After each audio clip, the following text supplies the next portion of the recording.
Assalamualaikum warahmatullahi wabarakatuh. 90.1 Fast FM Family Radio, warna baru untuk keluarga. Selamat pagi, jelang siang keluarga Fast. Apa kabar hari Anda kali ini? Kamis 16 Januari 2025. Alhamdulillah Nisa bisa kembali lagi hadir pagi hari ini bersama dengan Dialog Kesehatan RSU Subhanul Waton. Dan tentunya juga keluarga Fast bisa bergabung nantinya melalui 0815 7870 9640-nya di pagi hari ini. Tema kita keluarga Fast adalah makanan bergizi untuk keluarga sehat. Hadir di studio Radio Fast FM pagi hari ini bersama dengan Mbak atau Ibu ini ya. Nanti kita kenalan dulu. Mbak Lutfiatul Husna, Sarjana Gizi. Beliau sebagai ahli gizi di Rumah Sakit Umum Subhanul Waton, Tegalrejo, Magelang. Kita sapa dulu ya beliau yang sudah hadir di studio Radio Fast FM pagi hari ini. Selamat pagi Mbak Husna. Selamat pagi Mbak. Gimana kabarnya ini Mbak Husna? Alhamdulillah baik. Alhamdulillah baik ya. Ya, Semangat tentunya pagi hari ini, setiap hari selalu menyajikan berbagai macam menu sehat agar pasien-pasien di RSUSW kembali sehat ini Mbak Husna ya. Iya betul. Iya, dan pagi hari ini tema kita keluarga Fast adalah tentang makanan bergizi untuk keluarga sehat. Sebelumnya juga Mbak Husna ini mau memperkenalkan diri. Selain tadi juga Nisa sudah informasikan sebagai ahli gizi di Rumah Sakit Umum Subhanul Waton. Iya betul. Jadi saya staf ahli gizi ya Iya. Bu ya, di Rumah Sakit Umum Subhanul Waton. Jadi setiap hari kerjaannya kita melakukan pengkajian gizi ke pasien. Iya. Kemudian melakukan edukasi, konseling terkait diet yang diberikan ke pasien, kemudian juga mengawasi atau memonitor untuk pelayanan makannya. Iya. Jadi makanan yang sebelum sampai ke pasien itu aman, higienis dan juga sesuai dengan diet dan kebutuhan gizinya tentunya. Baik, jadi hari-harinya biasanya juga mengkaji, menghitung apa-apa saja yang dibutuhkan oleh pasien agar kembali sehat ini Iya, Mbak Husna betul. ya. Selain juga tadi beberapa menu diet, ini berarti untuk beberapa pasien seperti beberapa pasien yang terkena penyakit diabetes, jantung, ini tentunya berbeda makanannya Mbak Husna ya. Iya, betul. Tentunya berbeda.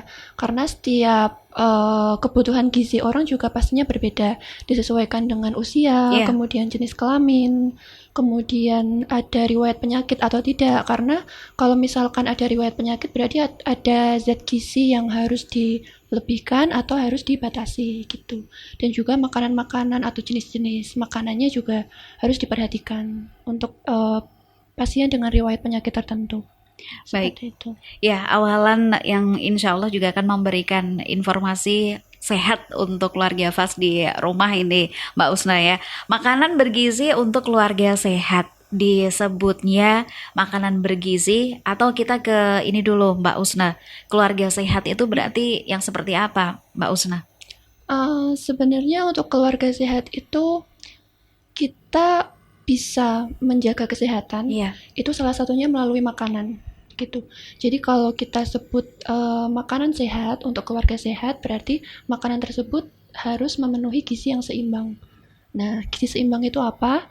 Jadi gizi seimbang itu adalah kombinasi menu makanan sehari-hari yang beraneka ragam Iya. tentunya. Karena tidak ada satu bahan pangan yang mengandung semua zat gizi. Jadi untuk memenuhi kebutuhan bermacam-macam zat gizi tentunya perlu untuk mengonsumsi beraneka ragam makanan dan harus memperhatikan juga aktivitas fisiknya, kemudian pola hidup bersih, kemudian juga perlu memantau untuk berat badan yang ideal. Seperti itu. Jadi makanan bergizi untuk keluarga sehat. Lalu Mbak Husna ya, disebut makanan bergizi ini isinya seperti apa saja Mbak Husna?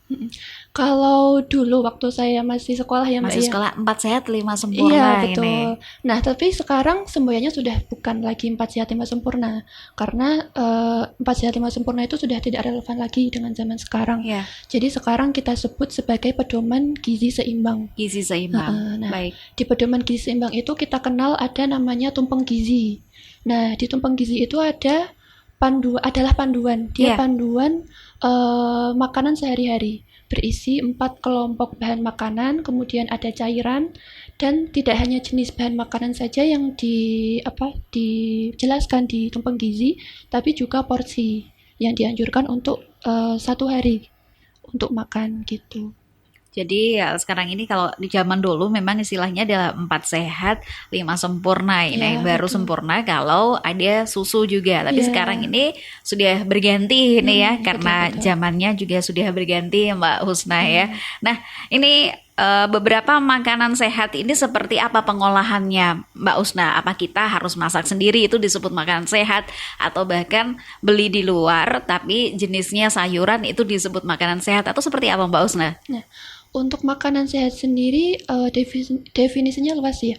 Jadi kalau misalkan kita sebut makanan sehat, mungkin bisa beli bahan-bahan makan alami, bahan makan segar atau bahan pangan lokal yang berkualitas, Ya, kemudian kita olah sendiri dengan pengolahan yang dianjurkan. Pengolahan yang dianjurkan itu yang seperti apa? Contohnya adalah misal mengukus, kemudian merebus, ya. kemudian menggunakan pengolahan yang minim minyak seperti menumis itu masih diperbolehkan. Yang dihindari adalah makanan-makanan kemasan karena biasanya makanan kemasan ini kan tinggi natrium. Kemudian lemak jenuhnya juga lumayan tinggi, Iya. tinggi gula juga, seperti itu. Nah, kalau misalkan Bapak Ibu di rumah atau mungkin teman-teman ya mau beli makanan kemasan, tetap perhatikan nilai gizinya. Dari nilai gizi yang tertera di label kemasannya, itu kan pasti tertera di situ, Iya. gitu. Baik, terima kasih Mbak Husna. Mbak Husna, setiap orang kan tadi tentunya berbeda-beda. Ada diet seperti jenis penyakit diabetes, jantung, dan juga beberapa penyakit lainnya. Nah, sebetulnya yang dibutuhkan kita setiap hari itu berapa harus apa kita kalau mau masak atau mau makan, Ya, kita hitung dulu. Bisa tidak secara orang awam menghitung sendiri jumlah kalori yang dibutuhkan untuk setiap harinya? oh ya. Kalau untuk orang dewasa sehat, biasanya untuk kebutuhan kalorinya itu sekitar 2000 sampai 2500 kalori. Iya, Ya, kita pedomannya pakai tumpeng gizi saja, Mbak. Jadi kalau di tumpeng gizi itu 4 kelompok tadi yang saya sebutkan itu adalah karbohidrat.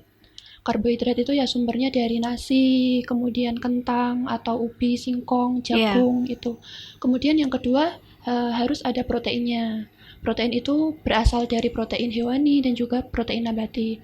Kalau hewani misalnya seperti apa namanya? Telur, Iya, ikan, ayam, kemudian susu. Susu itu sudah termasuk sudah termasuk. protein hewani.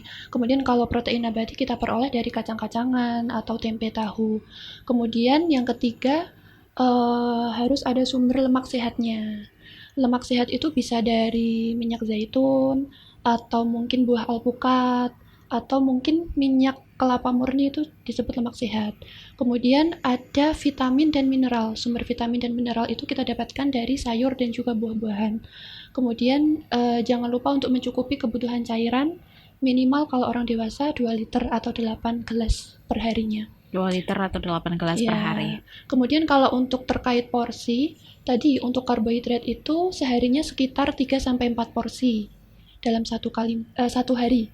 Kemudian kalau protein hewani nabati itu sekitar 2 sampai 4 porsi. Kemudian kalau sayur itu 3 sampai 4, sedangkan buah 2 sampai 3 porsi. Seperti itu. Baik, ini juga catatan yang luar biasa apalagi kalau para ibu rumah tangga ini mau menyajikan setiap Ya. hari menu sehatnya ini Mbak Husna ya. Dan untuk Anda keluarga Fas yang mau bergabung bersama kami siang hari ini bersama dengan Mbak Lutfiatul Husna selaku ahli gizi Rumah Sakit Umum Subhanul Waton, Anda bisa sampaikan tentunya di 0815 7870 9640-nya. Lalu Mbak Husna, kalau tadi kan disebutnya makanan sehat, ini bisa juga kita beli bahan-bahannya lalu dimasak sendiri. Nah, kalau ternyata ini ada beberapa makanan olahan, ini juga apa bisa dikatakan sehat, Mbak Husna? Nah, makanan olahan itu yang seperti apa dulu? Kalau misalkan itu makanan olahan yang berproses dengan proses berlebih, seperti namanya kita sebut sebagai ultra processed food ya. Contohnya itu apa? Seperti sosis, kemudian nugget. Nah, itu kan kalau misalnya kita beli dari luar, itu biasanya sudah ditambahi bahan-bahan lain, zat lain seperti pengawet. Nah, itu tentunya kurang sehat ya, karena tinggi natrium, tadi tinggi lemak jenuh. Kita bisa mengakalinya dengan membuatnya sendiri saja di rumah. Misal kalau nugget, kita beli aja ayam daging segar filet. Kemudian kita buat di rumah dengan ditambahkan tepung atau sayur sendiri, itu kan lebih sehat gitu. Kalau sosis ya kita bisa beli juga bahan dari luar, kemudian diolah sendiri. Begitu. Kalau misalkan kita mau konsumsi makanan tersebut dari luar, mungkin bisa, tapi jangan sering-sering. Ya. Atau bisa ditambah dengan sayur atau buah gitu. Jadi gizinya seimbang gitu. Baik, terima kasih Mbak Husna. Dan untuk Anda keluarga Fas yang mau bergabung bersama dengan kami di siang hari ini dengan tema makanan bergizi untuk keluarga sehat, Anda bisa sampaikan tentunya di 0815 7870 9640 ya. Mbak Husna, biasanya kan ada juga disebutkan makanan tinggi serat. Nah, ini sebetulnya seperti apa Mbak Husna? Iya. Untuk makanan tinggi serat, serat ini biasanya banyak di sayuran ya Mbak ya.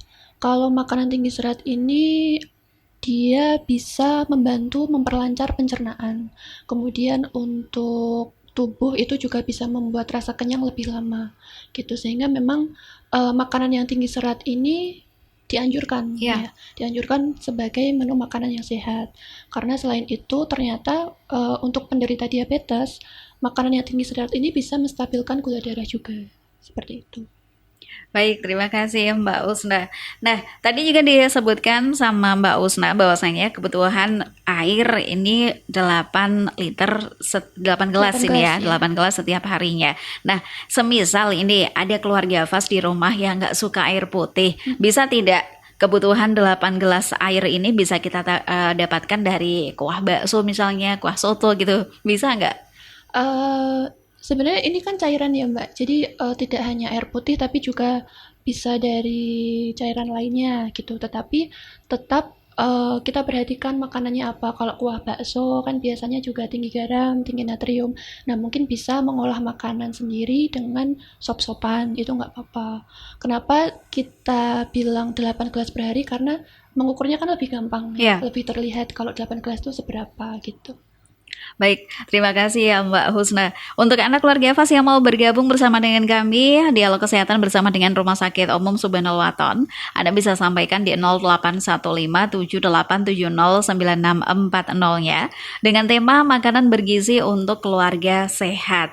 Dan ini memang dibutuhkan sekali untuk para orang tua yang punya buah hati, tidak hanya untuk buah hati saja ini Mbak Usna ya, tapi hampir semua anggota keluarga agar tetap sehat, bisa beraktivitas sehari-hari, tercukupi semua kebutuhannya. Tidak hanya 4 sehat 5 sempurna, tapi sekarang ini sudah berganti nama, tadi sudah disebutkan sama Mbak Usna juga. Nah Mbak Usna, ini kita ke diet sehat ini. Biasanya juga ada beberapa keluarga Fas ya. Ini menggunakan isi piringku ini, ada piring yang di sana sudah ada kecukupan untuk karbohidratnya berapa, lalu untuk sayurannya seberapa. Ini sebetulnya berpengaruh tidak sih Mbak Usna? Eee, Sangat berpengaruh ya, Mbak, ya.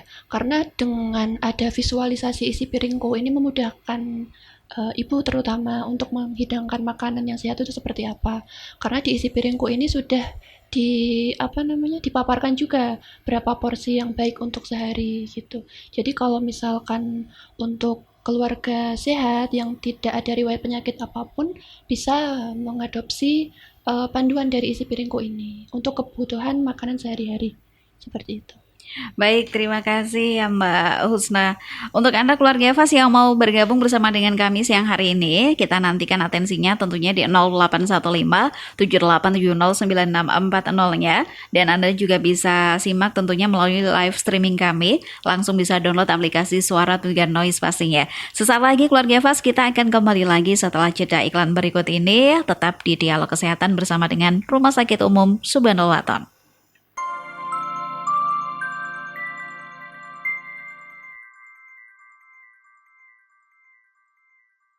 Selamat siang keluarga Fals, kembali lagi siang hari ini masih bersama dengan Nisa dan juga Mbak Lutfiatul Husna, Sarjana Gizi selaku ahli gizi di Rumah Sakit Umum Subhanul Waton. Tema kita keluarga Fals masih tentang makanan bergizi untuk keluarga sehat. Anda bisa sampaikan tentunya mau tanya sama Mbak Husna langsung saja di 0815 78709640-nya. Nah, tadi Mbak Husna ada beberapa kebutuhan yang dibutuhkan oleh keluarga Fals di rumah dalam pedoman sehari-hari. Disebutnya makanan sehat untuk keluarga sehat, makanan bergizi. Disebut bergizi ini karena memang paketnya juga harus lengkap ya, masuk protein juga, karbohidrat juga cukup ya, vitamin, mineral ini juga cukup juga. Pernah kita baca juga Mbak Husna ya, ada yang namanya lemak tak jenuh. Nah, ini sebetulnya dibutuhkan tidak oleh tubuh kita? Ya. Jadi memang kalau lemak itu ada namanya lemak jenuh, kemudian lemak tak jenuh. Keduanya memang diperlukan untuk tubuh kita, tapi dalam batas yang presentasinya berbeda begitu. Kalau misalkan lemak jenuh ini maksimal dalam tubuh itu dibutuhkan sekitar 5-10%. Kemudian kalau lemak tak jenuh ini sebenarnya dibagi menjadi dua lagi, namanya PUFA dan MUFA. Nah, ini masing-masing sekitar untuk MUFA itu kalau saya tidak keliru ya Mbak ya, sekitar 10-15, kemudian untuk PUFA itu 10% begitu. Nah, memang untuk kebutuhan lemak ini memang dianjurkan untuk mengonsumsi lemak yang sehat begitu. Lemak sehat itu contohnya apa? Ya tadi yang seperti saya sebutkan, ada misalnya alpukat, kemudian ada minyak zaitun. Iya. Biasanya yang dari nabati itu lemak sehat gitu. Baik, terima kasih. Jadi buah alpukat ini juga bisa didapatkan untuk lemak sehat Iya, ini. sebagai sumber lemak sehat. Baik, terima kasih Mbak Husna. Nah, sudah ada yang bergabung bersama dengan kita di siang hari ini. Ada dari Mbak Lina, ini yang sudah bergabung, Mbak Husna dan Mbak Lina ini ya. Assalamualaikum, selamat pagi. Ini buat Mbak Nisa dan juga Mbak Husna selaku ahli gizi. Jadi kalau ahli gizi biasanya juga bisa menyajikan masakan juga, aliasnya juga bisa masak pastinya ini Mbak Husna. Nah, yang ingin saya tanyakan, boleh dong Mbak Husna ini minta resepnya, barangkali ada makanan sehat untuk kita bisa turun diet ini ya, karena kondisi badan saya sekarang ini masih di angka 56 kilo, saya ingin menurunkan setidaknya 53. Apa bisa selama 1 minggu dan bagaimana caranya Mbak Husna? Oh iya. Sebenarnya kalau misalkan ingin penurunan berat badan, kita harus mengukur dulu kebutuhan kalorinya berapa. Sebelum mengukur kebutuhan kalori, kita harus tahu status gizinya seperti apa. Kalau misalkan status gizinya itu sudah baik atau sudah ideal, maka tidak perlu untuk menurunkan berat badan. Nah, ini kan mbaknya berat badannya 56 ya. Iya. Nah, kita harus tahu tinggi badannya dulu berapa, kemudian baru bisa mengukur status gizi. Kemudian tidak disarankan untuk menurunkan berat badan secara drastis. Jadi untuk penurunan berat badan yang sehat itu 1 minggu kira-kira antara 0,5 sampai 1 kilo saja. Itu penurunan berat badan yang sehat. Kemudian bagaimana cara menurunkan berat badan? Kita bisa mengurangi kebutuhan seperti karbohidrat dan juga lemak. Kita ganti dengan makanan yang tinggi protein, kemudian meningkatkan aktivitas fisik, seperti itu. Baik, ini sudah sedang mengetik lagi, tinggi badannya 168 ini. 168. Coba saya hitung dulu ya. Hitung dulu sama Mbak Husna ini ya, Iya. Mbak Lina ya. Terima kasih juga untuk kebersamaannya. Dan untuk Anda keluarga Fals juga bisa sampaikan ini sambil Mbak Husna menghitung kebutuhan yang dibutuhkan sama Mbak Lina. Anda bisa sampaikan di 081578709640-nya. Sudah antara berapa ini? Ini kalau tadi berat badannya 56 ya, Mbak, 56. ya? 56, tinggi badannya 168, berarti untuk IMT-nya itu 19,8. Jadi termasuk status gizi yang ideal. Begitu. Jadi mungkin untuk penurunan berat badan juga tidak terlalu ekstrim ini ya. Tidak perlu terlalu ekstrim. Tapi biasanya memang wanita seperti itu Mbak Iya. Husna ya. Jadi curhat ini ya. Mungkin bisa konsultasikan ke dokter gizi atau ahli gizi Di situ tuh ada namanya BIA. BIA itu untuk mengukur komposisi tubuh. Jadi bukan hanya sebatas berat badan, tapi komposisi tubuh itu seperti berapa persen sih lemak tubuh kita, berapa persen sih massa otot kita. Nah, kalau sudah diketahui seperti itu nanti bisa dilakukan program seperti apa diet atau pengaturan diet yang baik begitu. Baik, terima kasih Mbak Usna ya. Mbak Lina, semoga sudah mendapatkan satu pencerahan ini ya. Jadi nggak perlu diet-diet yang terlalu ketat ini. Nah, ada juga pertanyaan Mbak Lina, selamat pagi Fas FM. Selamat pagi, sampai salah sebut ini Mbak Usna ini ya. Mau tanya, indikator untuk balita yang kurang gizi, cukup gizi itu juga seperti apa? Lalu kalau kondisi gemuk itu indikatornya seperti apa? Apalagi negara kita ini lagi genjar-genjarnya juga agar terbebas dari yang namanya stunting Stunting juga ya, ini betul. Mbak Usna. Seperti apa Mbak Usna? Kalau untuk balita kita ada namanya Z-score. Z-score itu untuk mengukur status gizi balita. Apakah balita itu termasuk gizinya kurang, ataukah berlebih, ataukah stunting seperti itu. Nah, untuk mengukur Z-score ini tentunya harus dari apa namanya tenaga kesehatan ya, dari Ya. ahli gizi.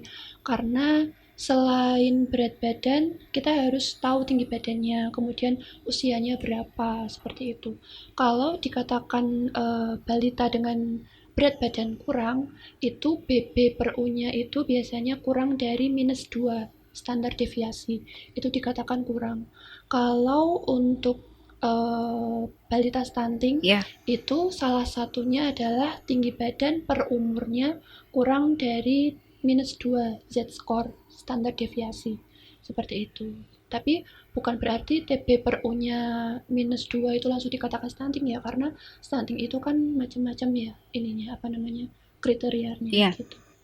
Baik. Jadi kalau cukup gizi ini yang seperti apa? Kalau yang cukup gizi itu untuk BB per U, berat badan per umur itu antara -2 sampai 1 standar deviasi. Itu termasuk berat badan yang baik atau gizi yang baik gitu.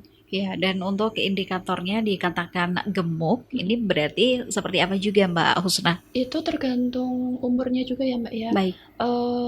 Kalau misalkan dia BB per U-nya itu lebih dari 1, bisa beresiko berat badan berlebih. Kalau misalkan obesitas berarti dia lebih dari 2 atau lebih dari 3 standar deviasi, seperti itu. Baik, terima kasih ya Mbak Husna yang bergabung bersama dengan kita di pagi hari ini juga. Terima kasih. Kita bacakan dulu satu persatu. Ada dari Mbak Vivi. Ini selamat pagi Mbak Husna, menarik sekali. Alhamdulillah ini Mbak Husna, saya saat ini kondisi sedang hamil di usia 7 bulan. Yang mau saya tanyakan sebetulnya Bumil ini boleh nggak sih kita konsumsi seafood? Karena memang saya penyuka seafood ini Mbak Husna. Terima kasih. Iya. Untuk seafood kita ada alergi dulu tidak? Kalau misalkan ada alergi ya berarti dihindari. Kemudian pastikan untuk mengonsumsi makanan yang aman. Karena kalau seafood itu kan kadang tinggi apa namanya zat-zat kimia ya. Tapi kalau misalkan dia seperti makanan yang tinggi protein atau lemak baik itu nggak apa-apa. Asam lemak baik itu memang bagus bagus untuk pertumbuhan janin juga gitu. Jadi tetap harus diperhatikan keamanan pangannya gitu. Baik, terima kasih juga. Yang bergabung bersama dengan kita juga ini terima kasih untuk kebersamaannya. Tidak dicantumkan namanya. Mbak Husna dan juga Mbak Nisa, selamat siang. Alhamdulillah ini lagi mendengarkan dialog kesehatan di pagi hari ini. Yang mau saya tanyakan, kalau kita menggoreng ya, ini baiknya pakai minyak goreng yang biasa atau yang sudah diinfokan sama Mbak Usna tadi, pakai minyak zaitun. Soalnya kalau gorengan ini kan memang enak, tapi kalau pakai minyak zaitun rasanya kurang gimana gitu. Terima kasih ini ya. Iya betul. Jadi memang kalau minyak zaitun atau minyak kelapa murni itu kan juga apa namanya harganya juga lumayan ya Mbak ya. Kalau misalkan memakai minyak goreng boleh, boleh asalkan tahu berapa jumlah yang harus dikonsumsi dan tahu batasannya gitu. Kalau kita lihat dari pedoman gizi tadi, untuk lemak itu maksimal dalam sehari kita konsumsi hanya 5 sendok makan saja. begitu. Jadi kalau misalkan makan gorengan ya jangan banyak-banyak. Iya. Cukup 1 atau 2 saja, jangan sampai 5 atau 10. Kemudian besoknya juga jangan konsumsi gorengan lagi. Begitu. Padahal ini keluarga Fas suka setiap hari ini pasti Makanya. ada penggemar gorengan ini Mbak Iya. Usna ya. Terima kasih juga ini sudah tadi ada yang bertanya tapi tidak dicantumkan namanya. Selamat siang juga ada dari Ibu siapa ini? Ibu Parman yang ada di Pakelan ini. Assalamualaikum, selamat siang Mbak Usna dan juga Mbak Nisa. Kebetulan saya ini suka masak dan di rumah ini juga ada pasien sakit ini ya, sakit diabetes. Nah, yang ingin saya tanyakan untuk penggunaan beras merah. Kalau misalnya kadang-kadang kita campur sama beras putih, itu boleh apa tidak? Karena saya harus masak untuk 8 orang anggota keluarga di rumah. Yang satu ada masih balita ini cucu saya, yang 2 ini juga sudah remaja, jadi kebutuhannya ini berbeda-beda sampai kalau setiap hari ini masaknya harus macem-macem ini ya. Bisa tidak ini Mbak Usna kita masak untuk nasinya itu satu jenis saja tapi kita campur beras merah dicampur dengan beras putih. Boleh kok, misal mau dicampur boleh. Asalkan untuk tadi ibu atau bapak ya yang Ibu ini terkena, yang ibu tanya. ya. Ibu yang tadi anggota keluarganya terkena diabetes, berarti dia porsinya harus sesuai gitu. Dan jadwal makannya juga harus teratur. Jangan sampai konsumsi karbohidratnya terlalu berlebih gitu. Karena kalau misalkan penderita diabetes itu kan harus mengurangi makanan yang manis ya. Termasuk di sini karbohidratnya juga kalau bisa dipilih karbohidrat kompleks. Karbohidrat kompleks itu contohnya ya tadi nasi merah, kemudian ada roti gandum utuh itu bisa jadi alternatif juga. Kalau misalkan mau dicampur antara nasi merah dan juga nasi putih, tidak apa-apa. Asalkan nanti dalam sekali makan, untuk anggota keluarga yang terkena diabetes tersebut, misal ambilnya hanya 1 centong saja, misal antara 100 gram sampai 150 gram. Kemudian untuk cemilannya jangan yang tinggi karbohidrat lagi, Iya. gitu. Baik, terima kasih ya Mbak Husna ya. Terima kasih juga untuk Anda keluarga Fas yang bertanya di pagi jelang siang ini dengan tema makanan bergizi untuk keluarga sehat ya.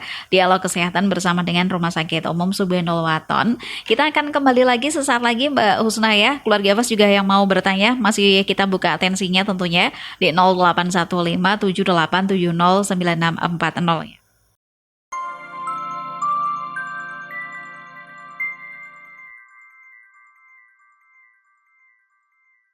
Kembali lagi keluarga Fas Dialog Kesehatan bersama dengan Nisa dan juga Mbak Lutfiatul Husna, Sarjana Gizi selaku ahli gizi dari Rumah Sakit Umum Subhanul Waton dengan tema makanan bergizi untuk keluarga sehat. Kita masih buka untuk Anda keluarga Fas yang mau bertanya dengan Mbak Usna di siang hari ini. Kalau tanyanya sama Mbak Usna, bukan sama Nisa ya. Anda bisa sampaikan di 081578709640-nya. Makanan bergizi untuk keluarga sehat. Tadi Mbak Usna juga sudah menginformasikan disebut makanan bergizi untuk keluarga sehat atau keluarga sehat ini juga cukup terpenuhi untuk setiap harinya makanan bergizinya. Nah, ini ada juga pertanyaan di siang hari ini Mbak Husna ya. Selamat pagi Fas FM.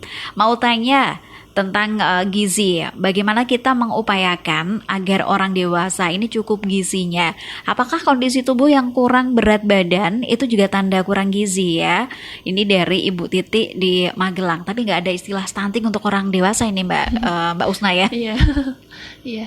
Kalau tadi status gizinya kurang dari normal, ya memang itu disebut kurang gizi ya, Mbak ya.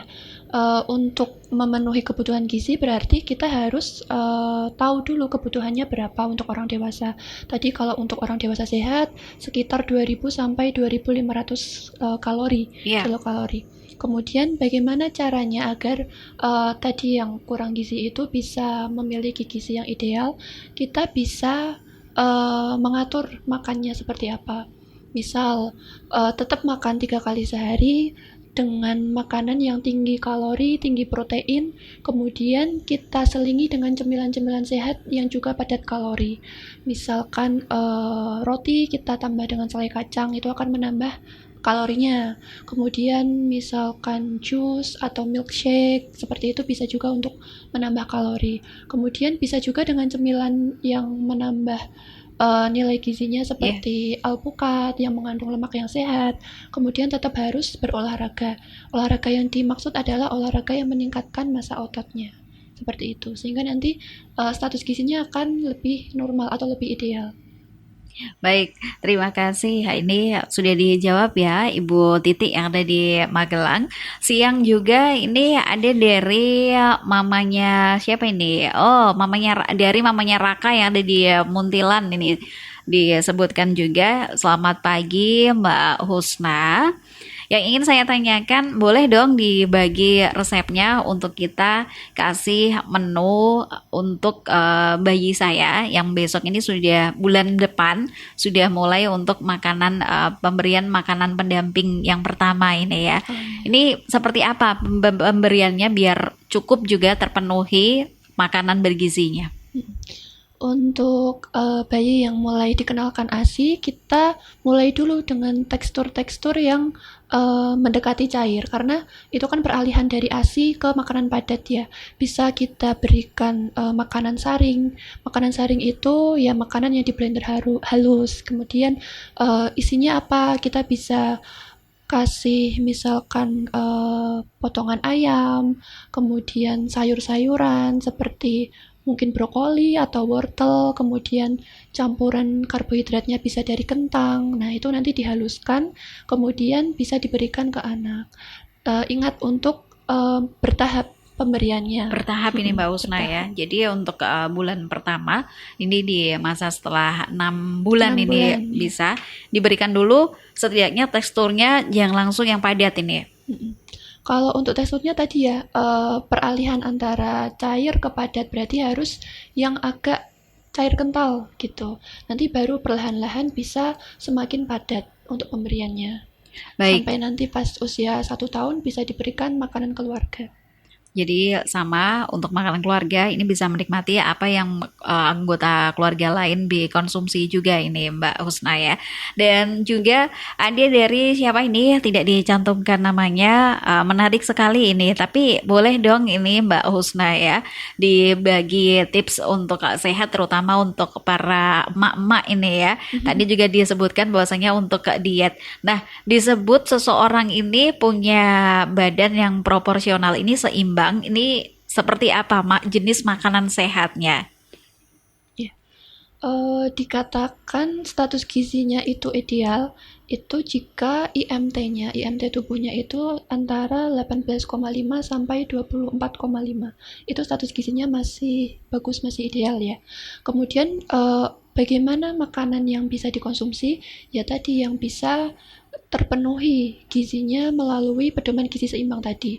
Yang penting ada karbohidratnya, ada proteinnya, kemudian ada lemak sehat dan juga sayur buah sebagai sumber vitamin dan juga mineralnya. Begitu. Baik, terima kasih ya Mbak Husna ya. Jadi kompleks memang ya untuk makanan bergizi untuk keluarga sehat ini. Nah, kita tadi juga Mbak Husna kan ada diinformasikan tentang diet sehat juga. Sekarang ini juga banyak sekali jenisnya untuk berdiet ya. Salah satunya juga diet vegan ini. Sebetulnya kecukupan yang dibutuhkan oleh tubuh kita bisa tidak ini untuk diet vegetarian. Padahal tadi Mbak Husna menginformasikan kita tuh butuh yang namanya karbohidrat, vitamin, mineral. Dan kalau cuman vegetarian aja ini bisa juga dilakukan program diet untuk vegan ini. Untuk diet vegan sendiri mungkin tetap harus dalam pengawasan profesional ya Mbak ya, agar nanti bisa diatur jenis makanannya itu bisa dicukupi dari apa saja. Jadi meskipun hanya konsumsinya dari nabati saja, tapi untuk kecukupan proteinnya tetap terpenuhi. Jadi kan memang kalau misal untuk vegan kan tidak mengonsumsi daging ya, tidak mengonsumsi protein hewani. Berarti nanti harus kecukupan protein itu bisa diperoleh dari protein nabati, seperti itu. Tetap harus dalam pantauan. Jadi tetap masuk pemantauan ini ya, tidak Mm-mm. bisa asal ya kita Iya, betul. melakukan diet setiap harinya ya makan sayur aja, air putih, tapi ternyata ada kecukupan lain yang memang harus dipenuhi Penuhi. nih Mbak Usna ya. Terima kasih juga untuk Mbak Usna, tapi sebelum kita juga mau hampir di jam 10 ini ya, tidak terasa maunya lanjut aja terus ya pembahasannya. Masih ada yang bertanya juga di siang hari ini. Terima kasih juga ada dari siapa ini tidak dicantumkan ini. Tadi diinformasikan juga bahwasanya konsumsi air ini setidaknya 8 gelas dalam sehari. Kalau kita ganti jus ini boleh tidak? Oh iya. Boleh saja jus, tapi tetap perhatikan penambahan gulanya. Kalau bisa justru nggak usah dikasih gula tambahan gitu ya, supaya nanti konsumsi gulanya juga tidak berlebihan. Tetap harus penuhi cairan. Boleh bisa dari jus, bisa juga dari air mineral, air putih, ataupun dari kuah-kuah sup tadi. Itu nggak apa-apa. Jadi tidak masalah ini ya kalau Mm-mm. harus diganti jus Ya, ini ya. asalkan tadi tetap memperhatikan jumlah gulanya Kalau gitu. bisa nggak usah ditambah Nggak gula usah ini ditambah ya. gula tambahan. Baik, terima kasih juga Mbak Husna untuk kesempatannya di siang hari ini. Hampir di jam 10 pagi keluarga Fas ya. Dan sebuah pesan untuk keluarga Fas agar bisa tetap sehat dan makanan gizi di rumah ini juga tercukupi. Mbak Husna mau memberikan pesan untuk keluarga Fas. Silakan Mbak Husna. Iya. Jadi untuk apa ya namanya? Untuk memperoleh menu makanan sehat itu kan bisa berawal dari rumah ya, dari Iya. dapur. Jadi sebisa mungkin pilih bahan makanan alami atau bahan makanan yang segar, kemudian bisa juga memanfaatkan bahan pangan lokal yang terjangkau ya, yang lebih terjangkau. Kemudian jangan terlalu banyak mengonsumsi makanan kemasan karena pastinya tinggi natrium, tinggi gula, tinggi lemak jenuh, seperti itu. Nah, untuk mengonsumsi ini juga tadi harus berprinsip atau berpedoman di pedoman gizi seimbang, seperti itu. Baik, terima kasih Mbak Husna ya untuk waktunya di siang hari ini. Luar biasa sekali ilmunya, insya Allah dibagi sama keluarga Fas biar tetap sehat, selalu menjaga makanannya untuk di rumah, sehat, higienis, bergizi. Insya Allah juga untuk semua keluarga Fas di rumah. Terima kasih untuk waktunya Mbak Husna. Ya, terima kasih, Mbak. Selamat bertugas kembali. Terima kasih. Demikian tadi keluarga Fas, dialog kesehatan bersama dengan Mbak Lutfiatul Husna Sarjana Gizi. Semoga juga bermanfaat untuk keluarga Fas. Salam sehat, jangan lupa insya Allah semoga minggu depannya kembali kita bisa bertemu kembali. Dari kawasan Tegal Rejo Magelang bisa undur diri untuk dialog kesehatan bersama dengan Rumah Sakit Umum Subhanul Waton Tegal Rejo Magelang. Wassalamualaikum warahmatullahi wabarakatuh.